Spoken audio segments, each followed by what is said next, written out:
The best of you are the best to your family because your true character comes out at home. When you've had a long day at work or a long day at school, you face a lot of difficulties, a lot of struggle. You've had a hard day and you've tucked it in so no one sees it of you. No one sees the flaws. No one sees the weaknesses. But then you go home and you unleash the monster. You unleash the thing that's been building within you the entire day. And who do you unleash it to? The people that you should care about most. I know you're all here for Almost Today, man. I'm here for Almost Today, man, too. But 15 minutes, inshallah, and we'll be done together. As was mentioned, I actually have been looking for the answer to this question for the past couple months. And it's that a lot of people on the outside look at you thinking that you are something. You know, you're a youth director, you're a pharmacy student. I'm sure many of you are MSA members. You lead things in your masjid. You're in Islamic organizations. You just graduated from college and now you're a doctor or you're an engineer or you're a teacher. You just grew a beard and now people are calling you sheikh. You just wore the hijab and people are calling you sheikha. And, you know, sometimes it's kind of hard to reconcile the fact that all of these people are looking at me thinking that I am something, attributing the status to me, you know, thinking in their mind that I am superhuman, or thinking in their mind that I'm angelic, or thinking that I'm better than them. And the question comes, well, what happens when the people see something of me, but when I look at myself in the mirror, I see someone completely different? What happens when the person that people see is not who I actually believe that I am? And how do we reconcile between them? So I hope that this is a struggle that I'm not the only one facing. Does anyone kind of feel me on this? All right, alhamdulillah, that's good. I actually have a story that kind of just goes along with this. One of my halqa students actually came up to me the other day. Actually, this was a couple months ago. And she was like, so SHEREEN, like when you go home, like, do you just eat dates and drink Zamzam? And I was like, no, homegirl, I eat cereal in the morning and I eat burgers for lunch and I eat kushari for dinner. You know, I'm normal. You know, just because I'm at the masjid doesn't mean that I eat something different or I breathe a different type of oxygen than you do. And unfortunately, you know, when we work in these types of organizations or in our masjid, people start to look at you and think that you truly are not human, or that there's, you know, something superhuman about you. So that's kind of the thing that I want to address today is what do we do when we feel like the person in the mirror is different than the person that everyone else sees? So subhanAllah, you know, something that we have to do is first try to understand whether those people are two different people. Whether the person that you see in the mirror is truly different than the person that your community sees. Or whether you're just being too harsh on yourself and you truly are amazing. Or whether you're thinking of yourself too highly and you really should start to reconsider some of the things you've done. And so I kind of came up with a litmus test as to what you can ask yourself to try to understand whether those two people are really two people or if they're one. And the first question that you can ask yourself is, and I want you guys to think about this, if I were to go up to someone in your community whom you work with, or if I were to go up to someone, you know, on your shura in the MSA, or someone in your masjid that you work with, or someone that you've mentored in a halaqah, or someone that you work with at work, you know, your co-resident or whatever it may be, and I were to ask them, you know, tell me about SHEREEN. Like, what is SHEREEN like? What does SHEREEN, when you're with SHEREEN, how do you feel? When these people are with you, how do they feel when you're around them? And think of that answer. If I were to go up to someone at work or someone that you work with, what would they describe you as? Okay, think about that in your mind. Now, if I were to go and ask your sibling at home, or ask your mother, or ask your father, or ask your brother, what is SHEREEN like to you? How do you feel when SHEREEN is around you? How does SHEREEN make you feel? Do you get a different answer? Is it that the people outside think something of you, and when you treat them a certain way, yet you go home and you treat the people at home differently? And if you find that those two answers are different, then know that there's a problem. And again, I wrote this because I need the answer, and I'm saying this to myself before anyone. My mother's in the audience and she can attest to this. But I'm sure many of us can look within ourselves and say, you know what, those two answers are different. The person that I am on the outside is different than the one I am at home. The person that the community sees of me is different than the one that my mother sees of me. You know, and the Prophet ﷺ told us, he said, خَيْرُكُمْ خَيْرُكُمْ لِأَهْلِهِ وَأَنَا خَيْرُكُمْ لِأَهْلِي. He said that the best among you are the best to your family and I am the best to my family. Why does the hadith not say, خَيْرُكُمْ خَيْرُكُمْ, the best of you are the best to your communities? Or the best of you are the ones who give the best speeches? Or the best of you are the ones who give the best halaqas? Or the best of you are the best at work? Because it's really easy to be good outside. It's really easy to be nice to the people at work because if you're not, they're going to subtweet you on Twitter. And if you're not, they're going to think you're terrible and they're going to have this illusion of who you are and they're going to talk bad about you. But if you do something bad to your mom, she's not going to disown you, I hope. If you're disrespecting your sister, she's still going to be your sister. But if you do something bad on the outside, you can potentially ruin a relationship. And so that's why it's easy for us to be good on the outside, but it's hard to be good at home. And that's why the hadith goes that the best of you are the best to your family, because your true character comes out at home. When you've had a long day at work or a long day at school, you face a lot of difficulties, a lot of struggle, you've had a hard day, and you've tucked it in so no one sees it of you, no one sees the flaws, no one sees the weaknesses. But then you go home and you unleash the monster. You unleash the thing that's been building within you the entire day. And who do you unleash it to? The people that you should care about most. The people that deserve the most respect from you. And that's what we do. So I need you guys to think about that. And Aisha radiallahu anha was asked about the Prophet ﷺ. She was asked, we know that the Prophet ﷺ on the outside is amazing. Tell us about what he's like at home. We don't get to see him at home. Aisha, tell us what he's like at home. And her response was profound, not just in the way that she described the Prophet, but the fact that it came from her. She said, كَانَ قُرْآنًا يَمْشِي, that he was a walking Qur'an.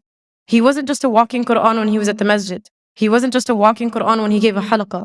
Not just when he was in the community. He was a walking Qur'an when he was at home too. The Qur'an that he was walking, he walked outside and he walked inside. The people who were within his home felt the same way that the people on the outside felt. That's why this is profound. That's why this is important. But I'm sure all of us are trying to be that Qur'an and Yamshi on the outside. We're trying to be that amazing halaqah giver on the outside. We're trying to be awesome to everyone on the outside, yet to the people at home, we don't care. And there's a beautiful line of poetry that I read the other day, and it's scary. Listen to this. What good am I if I do not fill the plates of the ones who fed me, but fill the plates of strangers?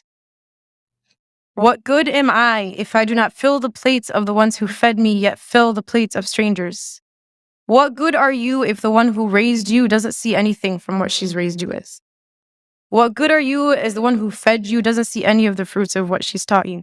The one who spent her blood, sweat, and tears on you for 20, 30 years. And the one who is the reason as to why you are who you are today. The one who helped you get there. Yet as soon as we get our degree, as soon as we can speak, as soon as we're something to the community, we forget about everyone who taught us. We forget about the people who made us who we are. So that's the first question you want to ask yourself. What does your public self look like versus what does your family see of you? What do the people in the community see versus what does your mother see and what do your siblings see? And the second question that I want you guys to think of, and again, I'm talking to myself before anyone here, is compare what your salah looks like in the masjid when there's a bunch of people in the congregation versus your salah at home when the only person that can see you is Allah. And I'm sure if we were to think within ourselves, the answer to those two questions, at least for myself, is probably different. That when I'm outside, I'm acting a certain way, yet when I'm inside, I'm not the same. My worship in the eyes of people is not the same as my worship when it's only Allah who's watching me. And the question is, why does it matter who's watching when Allah was watching in both? Why does it matter who else is around you when Allah was always around you? If you guys were at the session right before this, Sheikh Tariq Mustah mentioned a beautiful story, and I'm going to share it. So if you heard it, I'm sorry that I'm repeating, but he talked about how when he was 16, he became like a Quran assistant in his masjid, and he was teaching alongside of like this awesome sheikh, right? He was talking about how he was 16, teaching Quran, and he felt like a G. He was like, man, I'm like awesome. I'm 16 and I'm teaching Quran to other people. And so one day, I guess he went to the masjid early, like before Fajr or something, and he went and he found that his sheikh's car was parked outside the masjid, but all the lights were closed. So he's like, okay, that's kind of weird. And he mentioned that, he had to go make wudu. So he walks into the bathroom only to find that his scholar, his teacher, one who was taught by many righteous, amazing scholars before him, was on his knees cleaning the toilet of the masjid. And so Sheikh Tariq Mustah goes to him and he's like, Sheikh, like, what are you doing? You're an amazing sheikh. You learned with this person and you learned with that. And your status is this. Like, how are you on your knees cleaning the masjid? And his response was profound. He says, this is the work that the one who sees always sees. This is the work that when no one else saw you, Allah saw it. Because what we do is we love to be the one with the microphone. We love to be the one who everyone can attribute things to. We love to be the one with the title. I love to be quoted. I love for people to know who I am. Yet Allah subhanahu wa ta'ala sees the things that no one else sees. The things that you thought no one saw. When you did the dishes and your mom didn't tell you thank you, Allah saw that. When you picked something off the floor and no one saw it, Allah saw that. The reason why we do things in the community is because we love that recognition. We love for people to pat us on the back and say good job. We love the volunteer appreciation dinner. We love that. But realize you're not always going to get it. And sometimes it's better for you that only Allah subhanahu wa ta'ala saw it. And it could be that that deed that you did in secret that no one saw besides Allah is the reason why you entered Jannah. And everything that you've done in the public, everything that people saw, everything that was out in the open was stuff that you did for the wrong reasons, and you never know, that may not even count for you. So this is kind of our thought process in understanding whether or not we have this problem. Now, once you find out you have the problem, what do I do? What's the solution?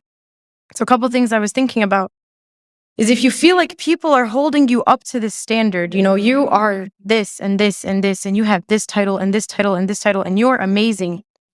Challenge yourself to live up to that standard that people are holding you to. If you go home and you say, man, people think I'm great, but I'm actually not, try to actually be great. And it's not for the people.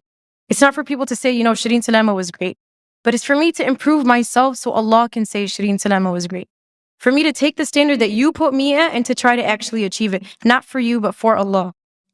And the second thing is that for every public deed that you do in the eyes of people, that you double that in your private life, in your private ibadah. That, man, if you prayed in the masjid, try to pray at home when no one else can see you besides Allah. Try to wake up when everyone's asleep, in the dark, just you and Allah. Create that relationship. And the third, and this is a dua that was taught to us by Abu Bakr radiallahu anhu. He used to receive praise, and there was this beautiful dua that he used to say. And it goes, Allahumma ighfir li ma la ya'lamun, waj'alni khayran mimma yadhunnun. Which translates to, Oh Allah, forgive me for what they do not know about me, and make me better than what they think that I am. Because it's funny, we like to cover up the fact that all of us have a hidden past. All of us have some secret. All of us have some sin. All of us have something that we've done that no one else knows. But remember that when you're being praised, that you once were in that state. Not to put yourself down, but for you to remember that Allah subhanahu wa ta'ala is the one who brought you there. And finally, and I'll conclude in reminding us that this is a journey. This by no means is something that we are going to accomplish. It's going to be a constant struggle. But at least when we die, we'll be dying on the path and struggle for the sake of Allah subhanahu wa ta'ala. So I ask Allah subhanahu wa ta'ala to make us among those who can improve upon ourselves and to make the journey to Him easy. سبحانك اللهم وبحمدك نشهد أن لا إله إلا أنت نستغفرك ونتوب إليك. السلام عليكم ورحمة الله.